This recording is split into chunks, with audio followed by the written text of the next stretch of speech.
So 2013 అందులో జరిగిన కథగా చూపించారని విన్నాం. అంటే కథ కూడా అప్పుడే స్టార్ట్ చేశారా లేదంటే అది ఎలా జరిగింది? రీసెంట్ టైమ్స్లో చూసిన కేసెస్, రీసెంట్ టైమ్స్లో విన్న ఇన్సిడెంట్స్, వాటిని బేస్ చేసుకొని ఇప్పుడే ఇది ఇలా ఉంది అంటే పోక్సో యాక్ట్ స్టార్ట్ అయింది 2012లో.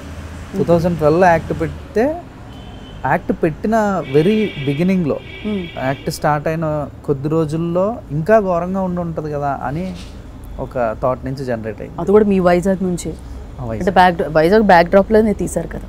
అంటే ఏదైనా every film maker, any film maker వాళ్ళు ఎక్కడి నుంచి వచ్చారో ఆ ఏరియా మీద ఒక గ్రిప్, ఒక పట్టు ఉంటుంది కదా. సో దాన్ని ఒరిజినల్గా ప్రజెంట్ చేయగలుగుతామని, సో ఆ ఒరిజినాలిటీని మిస్ అవ్వద్దని నాకు బాగా తెలిసిన బ్యాక్ డ్రాప్లో చేశాను. ఓకే. సో సినిమాలో ఇలా ఆఫర్ చాలామంది అడుగుంటారు, రాగానే నాని గారు ప్రొడ్యూసర్ అని మీకు చెప్పినప్పుడు మీరు ఫస్ట్ టైం సెట్కి వచ్చినప్పుడు అంటే ఆ ఫీల్ ఎలా ఉంది? కాల్లో మాట్లాడినప్పుడు ఫీల్ ఎలా ఉంది? అసలు ఫోన్లో ఆడిషన్కే పిలిచారు, ఆ తర్వాత వెళ్ళా. దాని తర్వాత అసలు ఎవ్రీబడీస్ డ్రీమ్ ఒక పెద్ద ఇలాంటి మంచి బ్యానర్లో చేయాలని. సో అలానే చాలా స్పెషల్ యాక్చువల్లీ, ఫస్ట్ డెబ్యూనే ఇంత మంచి బ్యానర్లో రావడం. సో వెరీ బ్లెస్డ్ అనిపించింది నాకు, ఎందుకంటే చాలా మందిని చూసారు యాక్చువల్లీ. సో అంతే. ఏదైనా సిచ్యువేషన్ ఏదైనా హార్న్ చేసిందా మీకు ఈ మూవీలో? అర్థం కాదు. ఏదైనా సిచ్యువేషన్ సినిమాలో యాక్ట్ చేస్తున్నప్పుడు ఏదైనా హార్న్ చేసిందా ఏదైనా? అంటే అర్థమైంది. అంటే